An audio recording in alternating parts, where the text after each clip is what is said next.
Welcome. I'm Lynn Fraser with the Kilby Center for Recovery, and today I'm interviewing Kay Vogt, who's a clinical psychologist, and I work with her on the Kilby Family Services Program. So Kay, would you like to introduce yourself and let us know in particular your experience as it relates to addiction? I know that you work with family businesses and a lot of the work that you do there relates to addiction, as well as, of course, with the families that have people at the Kilby Center. I've been a psychologist for about 22 years and worked with families of family business for a large amount of that time. And when Scott opened the Kilby Center in 2014, I worked there for a bit as a facilitator and a psychologist. And then we were asked to start the family program, which is online, and working with families of people who are at the center. And so it was a natural extension of my work with family businesses. And over my history of time working with families and business together, addiction was a very common theme. It's something like 90% of those involved in family businesses have some sort of addiction in their family.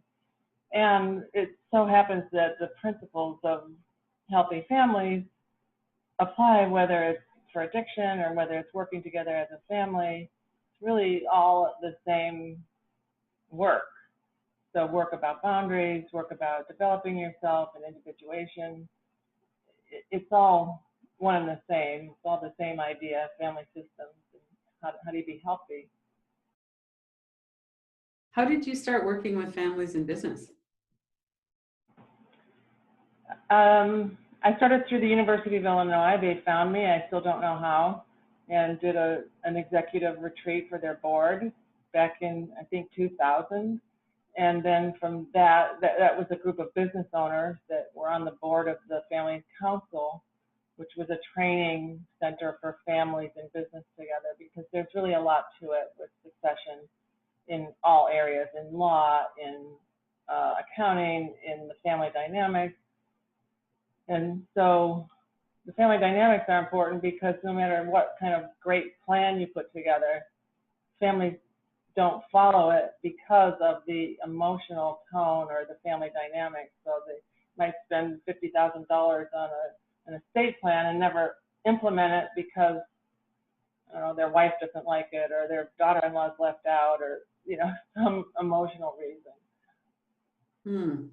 And so when you're working with those families and families in business, and then you started working with the families of the people who are at the Kilby Center, what were some of the differences and some of the things that were the same that you noticed as you started working with that new population? Well, the family dynamics are a lot the same. It's about over and under functioning. It's about enabling. It's about reaching one's potential and finding one's passion, which is really so important after treatment. A lot of times, especially the young people that are in treatment, have never really launched. They started using maybe in high school or college, so they've never found themselves or what they want to do in the world. And so that's a real parallel to family business, where somebody might come into the business as a default rather than finding their own path. And so it's really not their passion, it's their parents' or father or mother's passion.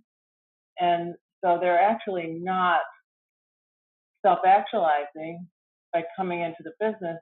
They might be better off as a ski instructor or, park ranger, I don't know, but they don't consider it because the easy path is to go into the family business. So there's a parallel there about becoming individuated, as we like to say. Individuation is a really big thing in both fields, addiction and family business advising. And it's finding your own true self and following the path that is only yours, that only is right for you, and only you know. And a lot of times that can be a fairly difficult path. There's failures and successes along the way. And so the problem with addiction is that when there's trouble, people often go back to the substance. to self-soothe rather than go through the difficulty. And it's the same with family businesses. So rather than struggle in a career outside the business, the way is paved for them inside the business, and so they just go ahead and work there, even though it's not their, right livelihood or passion. Yeah, it does seem to be an easier path, and probably lots of family expectations around doing that, and then all the dynamics of having a parent be your boss. Yeah. Absolutely, yeah. There's a lot of times a heavy expectation from birth for the next generation to enter the family business, and so it takes a lot of strength sometimes on the part of the younger person to go their own way and find their own path. Not to mention the financial risks and benefits. A lot of times it pays really well to be in the family business, and starting out as a new person in a career, not paying so well. And so young people are used to a certain standard of living that they cannot sustain on their own, doing their own career and just starting out. So there's a lot of temptation to take the easier route. And this is not to say that sometimes it's perfectly right. Like sometimes the young person is very qualified, very passionate, and they are the right person to come into the business and possibly run it someday. So you mentioned a couple of terms. There's over and under functioning, and you mentioned individuation. Can you talk a little bit more about what those mean? Yes, over functioning is doing something for somebody that they can or should be doing for themselves. And under functioning is the person who's the beneficiary of that action. And it's actually the person who's over functioning that's keeping the dynamic going. It's similar to the concept of enabling an addiction, and it really is significant to note that it's the overfunctioner that keeps it going. And when the overfunctioner stops doing it, the underfunctioner can't underfunction anymore because they can't do life, like life work. And so that might mean hitting bottom. It might mean being asked to move out. It might mean being cut off from money. And it's very, very difficult for the overfunctioner to stop doing that, and very scary. It doesn't really make sense that someone would overfunction for somebody. So what's behind that? What's underneath someone doing something for a grown child, for instance, that they don't need to have done for them? Well, I will have to go into the drama triangle, I think, to explain that. So the drama triangle is victim, persecutor, and rescuer, and skating around those roles. And that is largely how everyone is relating at this time in our evolution. And so some people enter the drama triangle as rescuer. So that's their role. That's what they get off on, and looking for a victim whom they can serve. And it's not long before one skates around to the other position on the drama triangle. So if the victim doesn't accept the rescuer's good acts, then the rescuer goes into victim and then eventually becomes the persecutor when they get angry. And they end up, everybody skates around it. The victim can become the rescuer of the former rescuer. And it's just how, especially addictive families interact. But we all interact on that level. So when you're talking in a family business, it would seem that one of the things that might happen is someone's underfunctioning in the role that they're given, even though they're being paid well for that role. Maybe they're not really living up to their responsibilities of that. Yeah, and they might feel like a victim because they're not happy in their job, even though they're being paid very well. They might feel like a victim because their brother or sister has a better job or is being paid more money. They might feel victimized that somebody else has chosen to be the leader and they're not. And then they can go into persecutor of a sibling. And the parent, often the mom, the CEO, the chief emotional officer, comes in as rescuer and is Yeah. sort of mediating this competition between the siblings. So that's pretty high stakes in a family business. Very high. And you asked about the differences and similarities to addiction. It's much harder to separate oneself from a family that's in business together. It's like that's for life, pretty much. Where somebody coming out of treatment can move across the country, they can find their own job, they can dictate the amount of closeness or separation they want from the family. Whereas when you're working together, you're there every day Right, or ever. There's no exit strategy. right, right.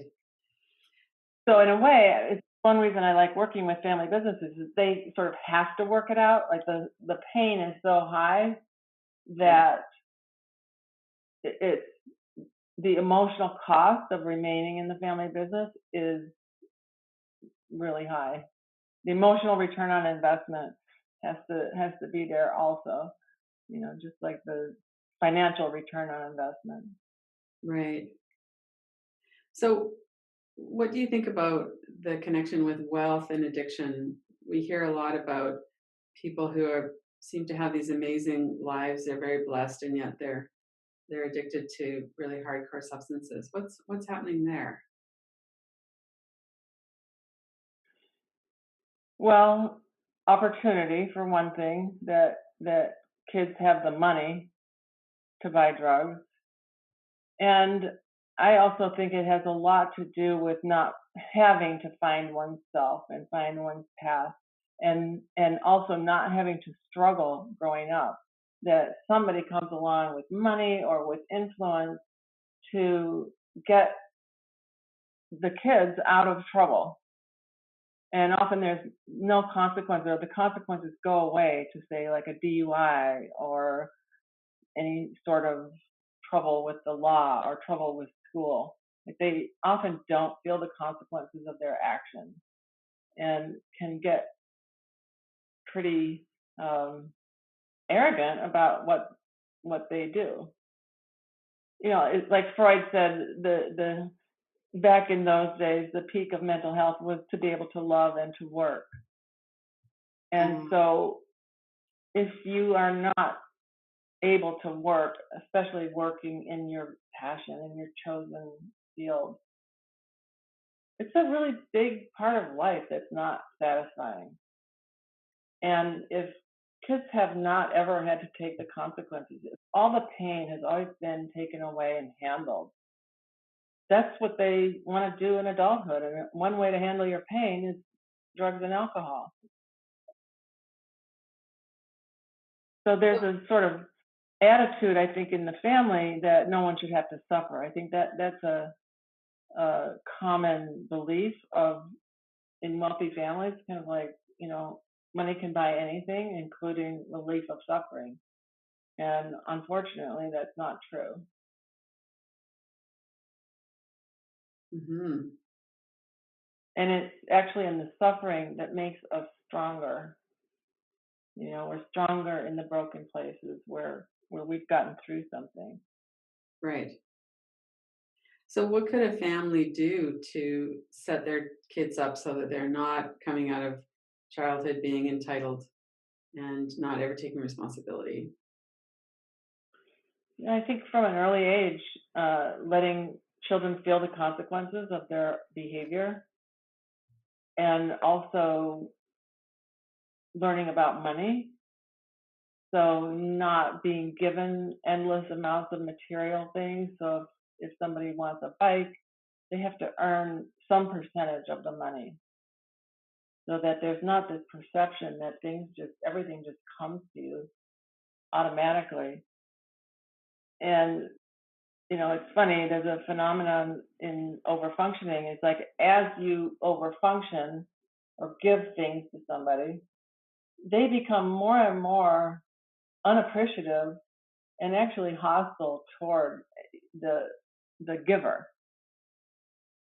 So it's actually an untenable situation that is really very harmful to the one that is allowed to overfunction, or the one who is given everything without any expectation.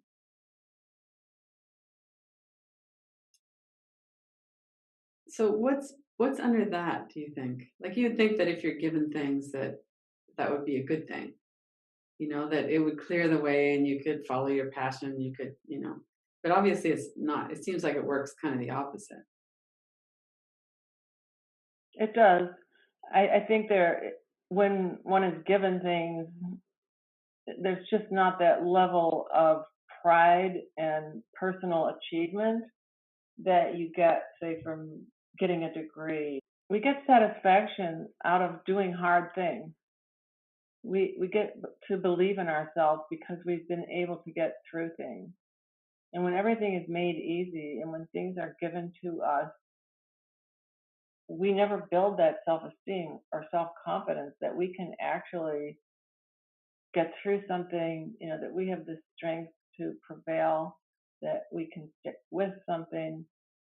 So it's kind of like a hothouse flower that has been grown under these perfect conditions of humidity and being watered, and there's no wind. And if you take that flower and put it outside, it's not going to survive very long, because life just isn't like that. Life is difficult.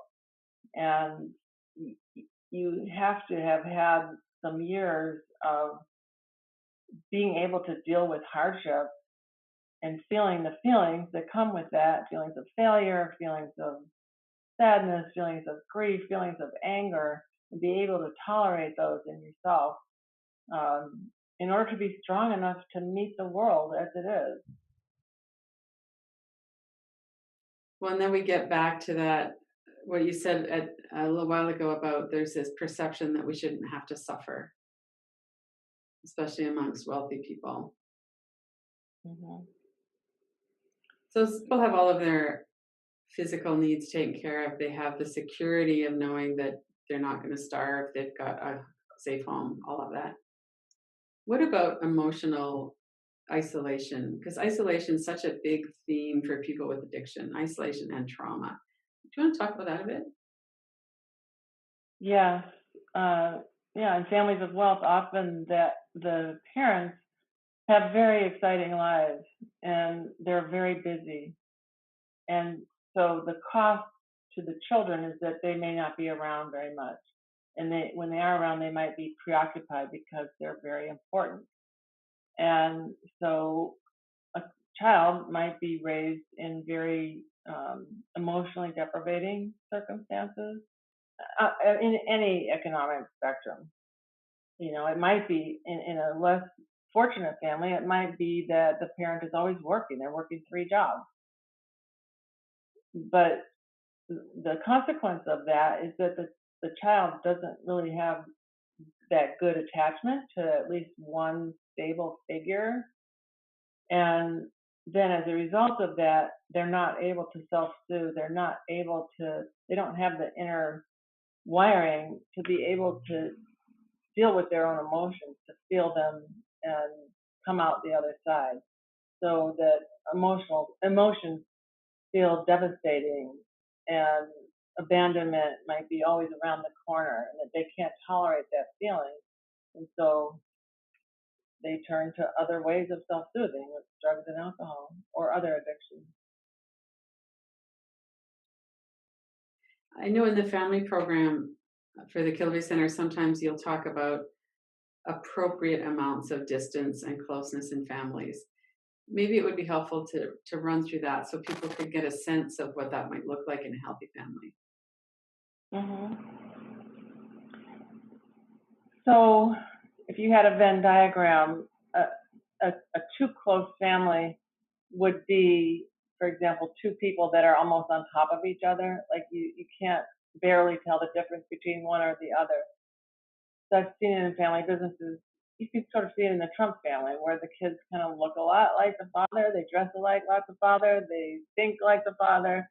Um, there's not a lot of differentiation, and also not a lot of emotional distance. So if one person's upset, everybody's supposed to be upset and follow suit in that with the same kind of opinion.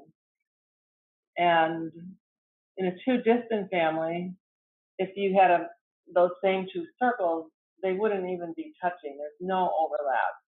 So there's not a lot of emotional contact. People don't really know what others are feeling, and there's sort of an indifference to each other and a loneliness. Like I think of somebody just kind of being isolated up in their room and nobody coming to check, that they're in their own world. And both are equally harmful. You know, being too close and not being able to have your own feelings and be your own person is just as devastating as being alone, because both mean that you don't have a separate self that is supported and understood and valued by the family system. You're not seen and valued as yourself. You're not encouraged to be yourself, to have your own feelings, to disagree with whatever is happening in the family. For families with all different kinds of income levels, stigma is an issue. Nobody wants to admit that they have a child in the family that has an addiction issue, especially if it's something that's kind of serious, right? Might be more acceptable, especially if it's a work addiction where people are overworking and they're out of balance that way. But if it's an addiction to opioids or coke or some kind of drug in particular, it can be seen as a real failure. Can you talk about how the stigma might work in terms of keeping the person in the addiction and how it might work in the family business as well? Yeah, I think there can be a lot of denial because this sort of thing doesn't happen in our family. And so the addiction can really be underground for quite a long time before someone seeks treatment or asks someone to seek treatment. So, and I think the family, if once addiction is identified, that they're really not going to talk about it with their friends or at the club. So it's a family secret, which is also very toxic. And I think the family business itself can be an addiction. Like there's, even though you might want to quit, you can't. Even though you might want to sell it, you can't, because of some story that, Brandon started and he wants us to work here. And so we're not free to live our own lives. And that also, it's very exciting. In ACOA, Adult Children of Alcoholics, one of the traits is being addicted to excitement. Mm-hmm. So there's a lot of excitement in family businesses. There's a lot of drama, there's a lot of fighting, there's a lot of competition, and that itself can be very addicting. Mm-hmm. I can see that. And then high stakes financially on top of it all. Exactly. Right. Financial and power. Who has the power? Who's going to have the power in the next generation? So one of the things that comes to mind is as a young man that I was working with at the Kilby Center in the winter, and he was, I think, 22 or 23, and he'd been in 17 rehabs. And he said he only ever wanted to be at home. And every time he would come home from a rehab of a month or 3 months or 6 months or whatever it was, that he would be expected to put on the suit and tie and go to the country club and behave. And as the second anything went sideways, that he was just shipped off to another rehab center. And it was really sad because obviously there was a lot of money and there from his perception anyway, it was like, you're a problem. We don't want you in our site, so we're going to just ship you off.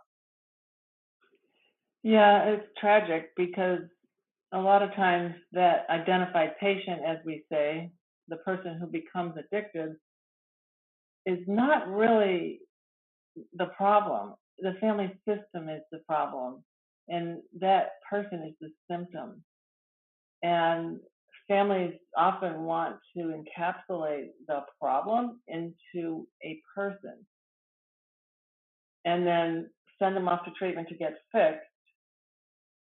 And then when they come back, everything's supposed to be the same. Well, everything was broken before they went off to the rehab center. Right. Like that, the family system is broken.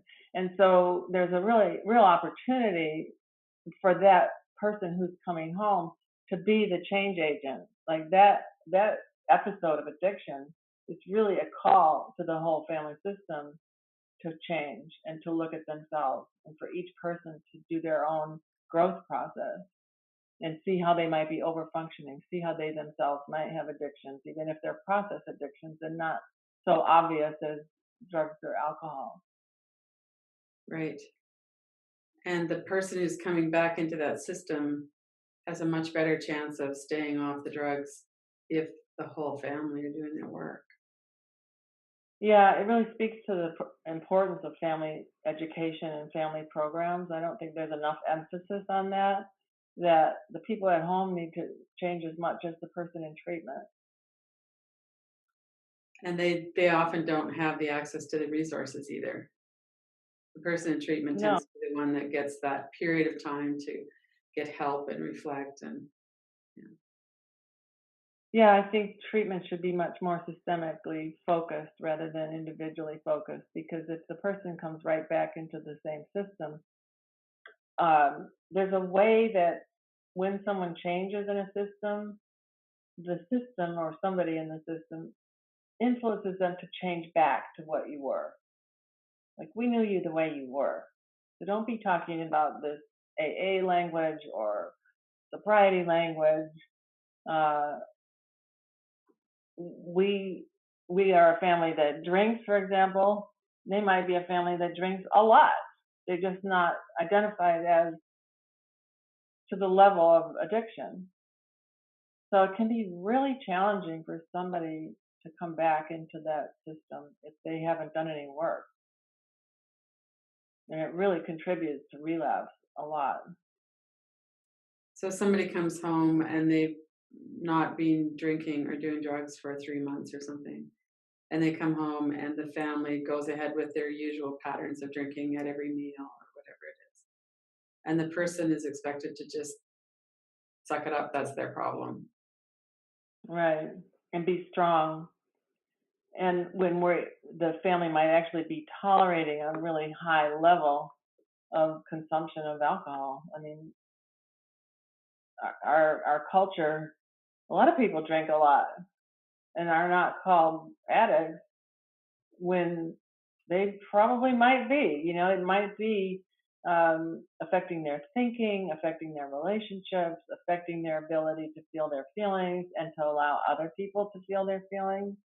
And so somebody coming out of treatment who's all raw because for the first time in their adult lives, they've been feeling their feelings without anesthetizing themselves, and back into this crucible that's the most difficult collection of people to be around, that can trigger you more than anybody else. You know, you can see kind of the setup. Hmm. Maybe it's a good That time for some of that distance we were talking about. yeah, yeah, and unfortunately, with that distance comes a loss of support. You know, that it might be that they're very close to their family and they're very loved and love their family, and it could still be quite an unhealthy situation. Right. Right. So, can you talk a little bit about the role of trauma in this? So, even if it's a case that's relatively benign, where the adults were very important and very busy, and they really just didn't connect with the child very much, or there might be something what we would normally consider abuse. How does that connect with addiction, and how would people work with that? Well, in my experience, every single person I've seen at the center or outside the center has trauma, some sort of trauma in their background. And Mhm. probably we all do to some extent. And even if that trauma is what didn't happen, which is harder to see, so what didn't happen might be warmth, it might be connection, it might be validation. And that is very traumatic to a young soul trying to figure out who they are in the world and not having that reflection from a close other. And it can actually even be a caretaker. It doesn't even have to be a parent. We need one solid, consistently there person. So just having the lack of that and lack of warmth, lack of being valued over years it's very traumatic to a person and leads to low self-esteem. It leads to not knowing who you are. It leads to low self-confidence that you can actually matter in the world and do things in the world. So that I would call more emotional deprivation Mhm. kind of trauma or neglect. And then there's actual trauma, which can be life-threatening circumstances or believing that your life is threatened. And by the way, a lack of attention is life-threatening when you're little because you cannot survive on your own. Right. And so abuse can take many forms: sexual abuse, physical abuse, verbal abuse, um, and all of those things impact a person's nervous system such that it gets overwhelmed, especially a young nervous system doesn't really have the resources to deal with that level of stimulation. And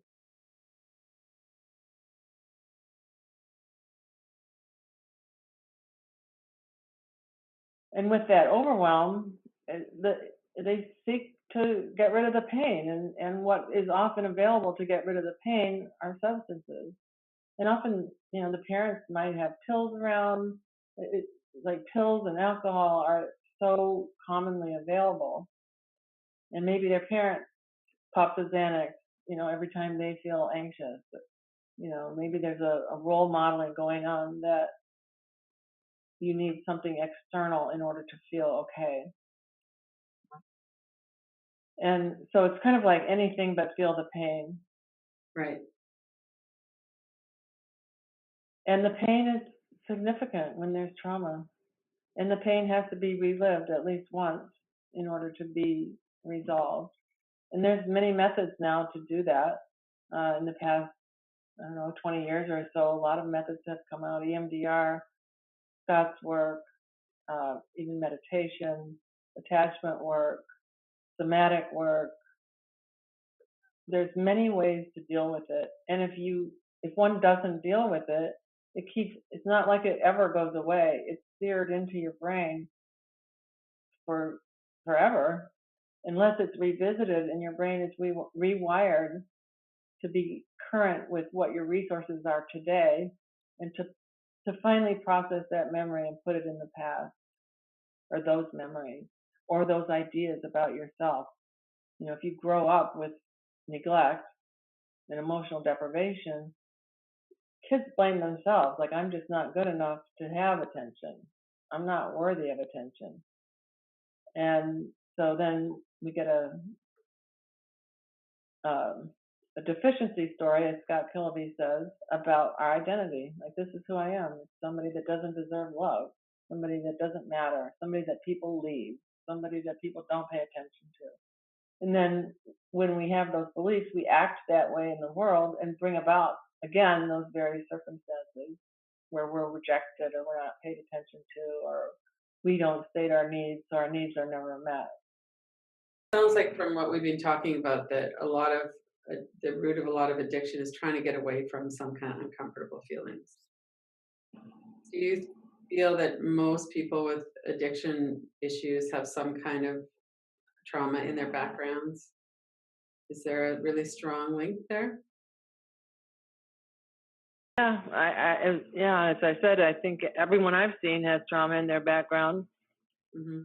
and we don't process trauma because it's painful. It stays there because it was never processed, because it was too dangerous to process, and we don't want to feel those feelings. And so it's sort of the brain's natural protection, but it doesn't work permanently.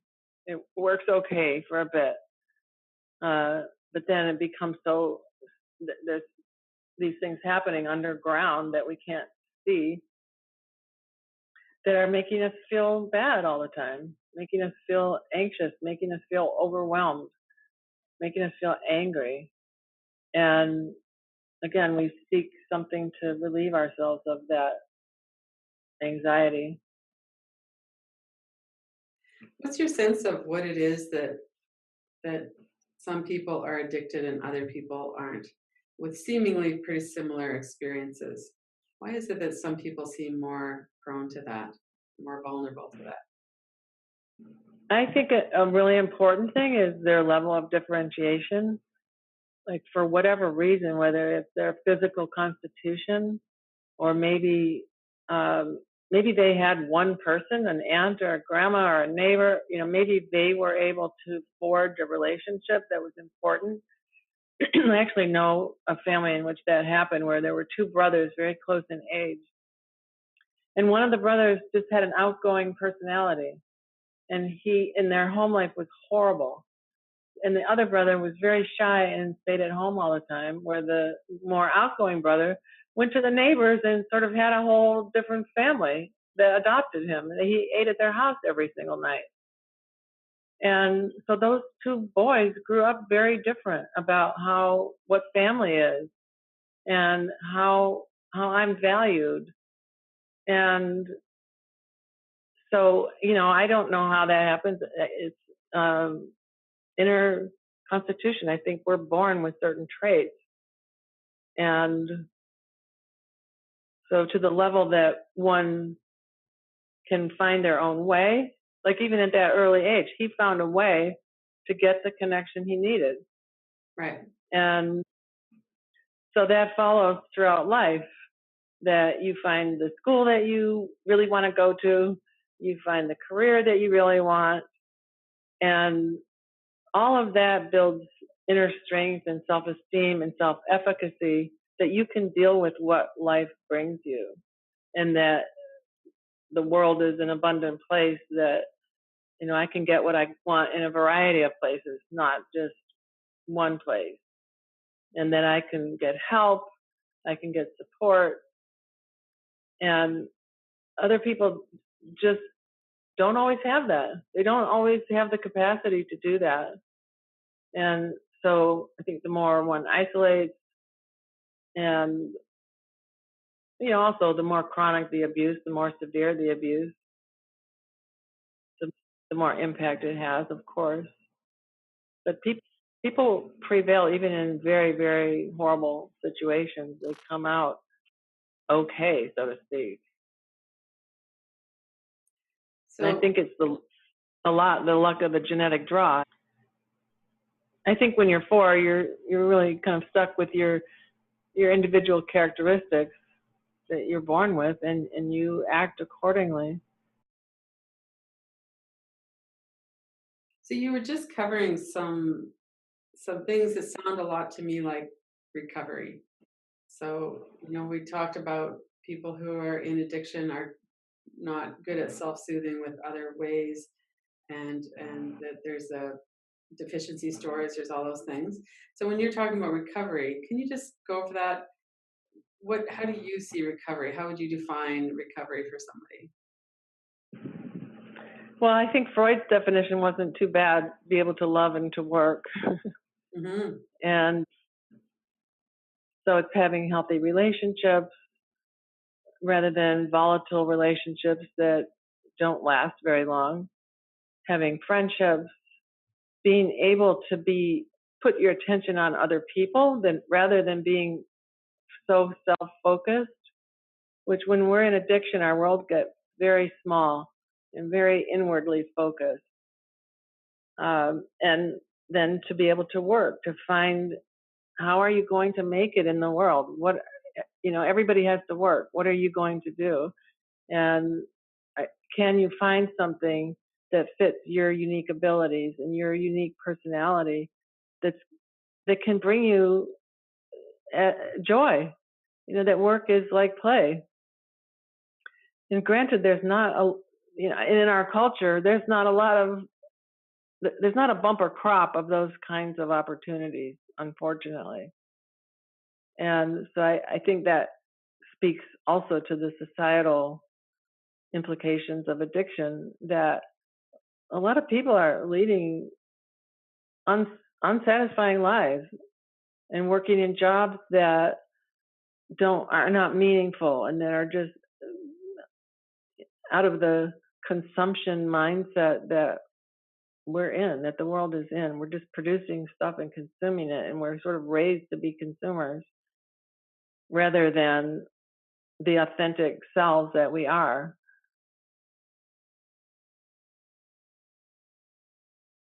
So if someone is listening thinking, this sounds pretty good, I can see I'm over involved or I'm isolated, or I can see a lot of these elements, I'm not very differentiated, all of these different things. What are some key steps that someone might take, and what are some of the key strengths that they need to focus on as they're coming into recovery, or maybe they've been absent for a while but they're not really in recovery and they want to deepen that themselves? Well, I think a first very important step is to start telling the truth. And start telling the truth to yourself, start telling the truth to others, and letting the chips fall where they may. That's so important. I think denial and deception is always such a big part of addiction. And so telling the truth is a really good place to start. And when you start telling the truth, everything starts to change. And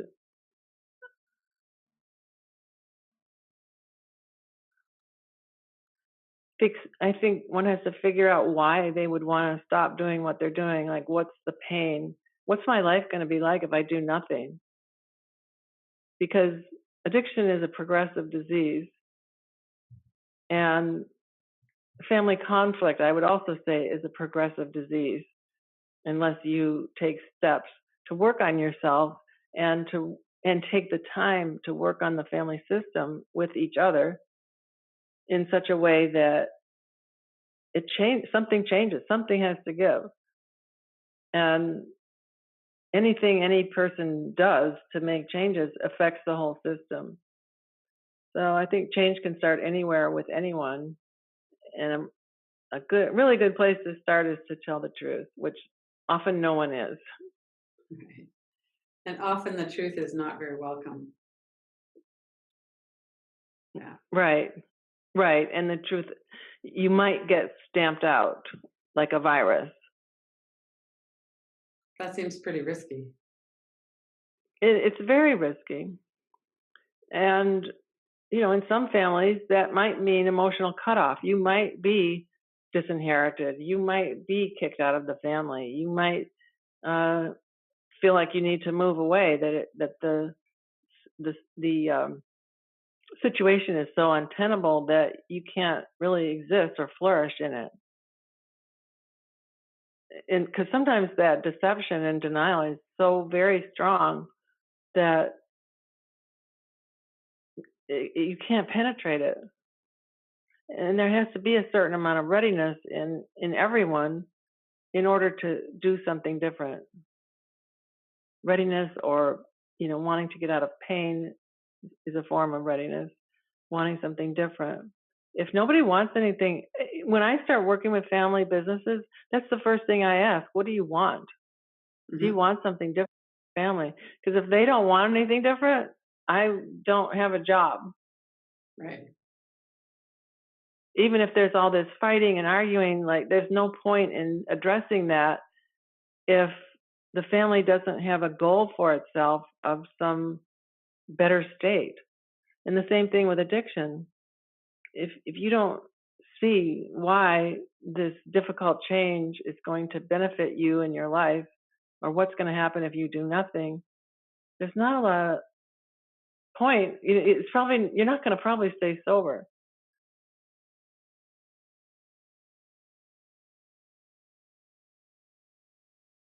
So one of the things that keeps people enabling behavior in families is fear.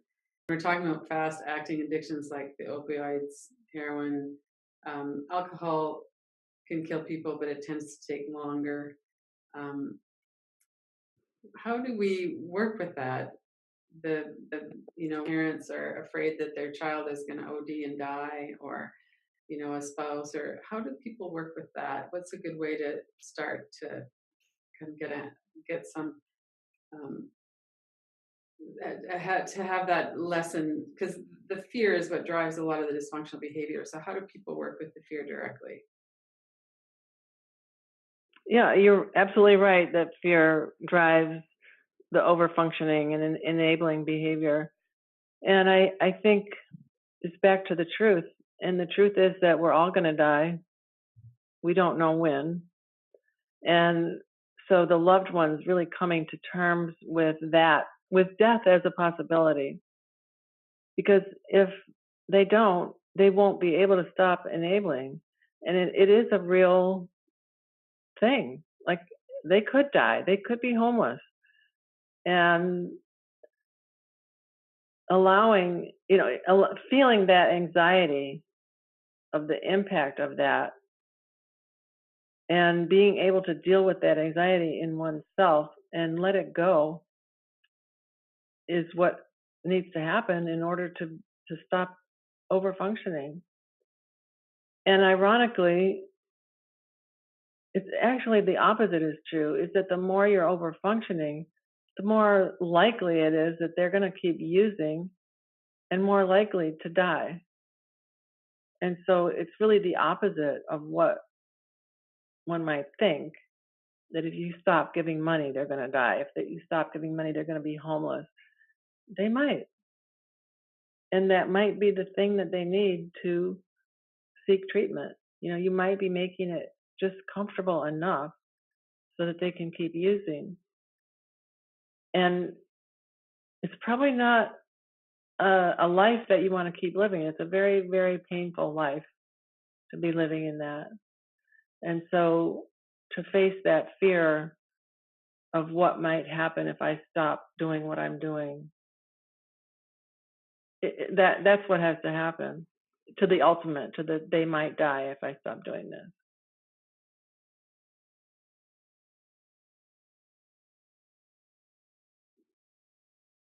And not everybody's able to do that. Not everyone's able to face that.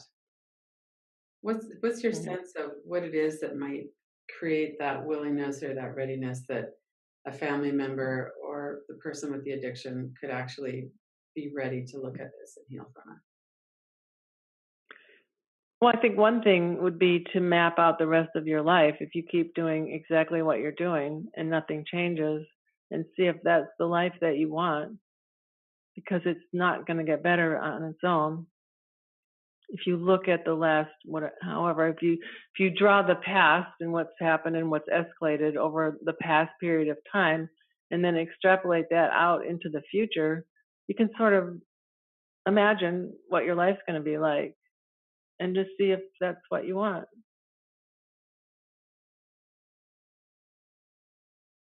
And we're getting back to the truth, Right, telling the truth. Yeah. right. And the truth is always more friendly than what we make up. It's more friendly and it's more functional. If you're really in the truth, a lot more right things are going to happen than if you're in denial.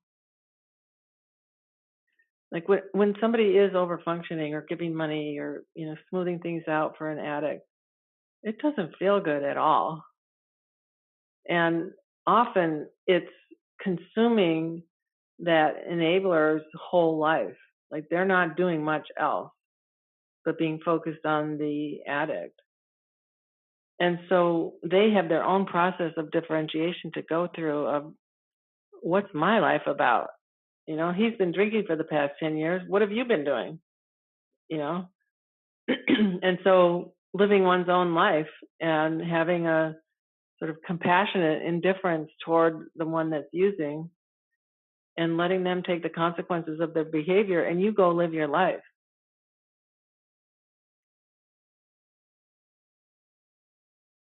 Hmm. It does seem like a good solution. Because the one thing that we can't do is make someone else change in order to make us feel better or in order to help us reduce our fear.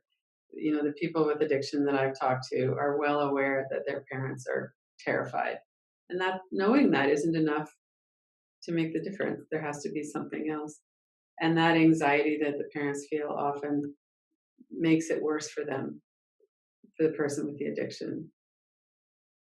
They're not really accessible to that person because they're just so caught up in their own fear and anxiety and judgment and trauma. Yeah. And I think it can be really difficult for the person in treatment because when someone else is that anxious about you, then they're seeing you as sort of hopeless, a hopeless addict. Hmm. And I've heard from a lot of people at the center that that's one of the most difficult things. It's like, can you just see me as me and not as this fuck up, that uses. And so uh, parents and loved ones have their own work to do. And yes, there's probably been a lot of water under the bridge they may have been lied to, they may have been stolen from, they may have been manipulated. And so how do the people at home work on that and start to get over that and try to start from a fresh start when the person comes home? Because I've heard that a lot, especially from young people, that their parents just see them as the addict that they were, and that they've been in treatment for 30 days. The parents haven't been in treatment, so when the kid comes out, they look the same, Right. and they treat them the same. When actually a lot's happened, that they may have revised their whole identity and found some parts of themselves that weren't there before. And so it's actually so helpful when loved ones can see the person with fresh eyes. Hmm. And do that, you have to go through your own process of forgiveness and looking at your own anxiety um, and also working with the person who's in treatment to also track that progress and acknowledge small steps. Right. We tend to have an all or nothing attitude toward addiction. Either it's 100% successful or zero, and often it's somewhere in between. Like even if they relapse, they got something out of treatment. So this is a quote by Eugene Genlin, who was my teacher in focusing, which is where the term felt sense came from originally. And he is a pioneer in psychology that really started using the body, using the wisdom of the body to heal, and teaching people how to access the body rather than just what he noticed was in therapy. People who just talked from their head didn't change, but people who were referencing something inside of them would find that next step, that right next step for themselves, and were touching into something way more rich than just the narrative. So this is a quote from Eugene Genlin, who died earlier this year. He says, "What is true is already so. Owning up to it doesn't make it worse. Not being open about it doesn't make it go away. And because it's true, it is what is there to be interacted with. Anything untrue isn't there to be lived. People can stand what is true, for they are already enduring it. Yeah, they're already enduring it. And then it just gets named. It gets named and it's processed. That we have a natural inclination in ourselves and a natural capacity to process what's happening to us. And given the space and the time and the attention in a certain way, that just like if your hand is cut and the body knows how to heal it, we also know how to heal our psyche under the right conditions. And Jen Winhall, who I interviewed recently and is on this summit, was quoting Jean Genlin as saying that addiction is process skipping. And so when someone chose drugs and alcohol over a process of processing their feelings and their life experience, that's what happens.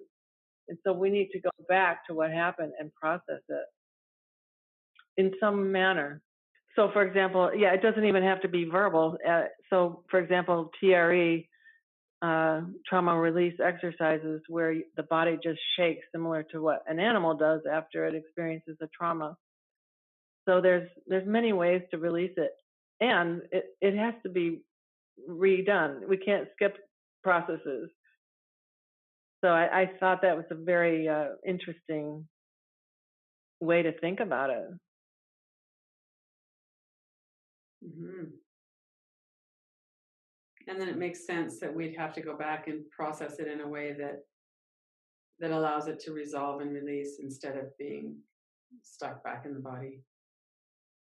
Same in families who aren't processing what's actually happening.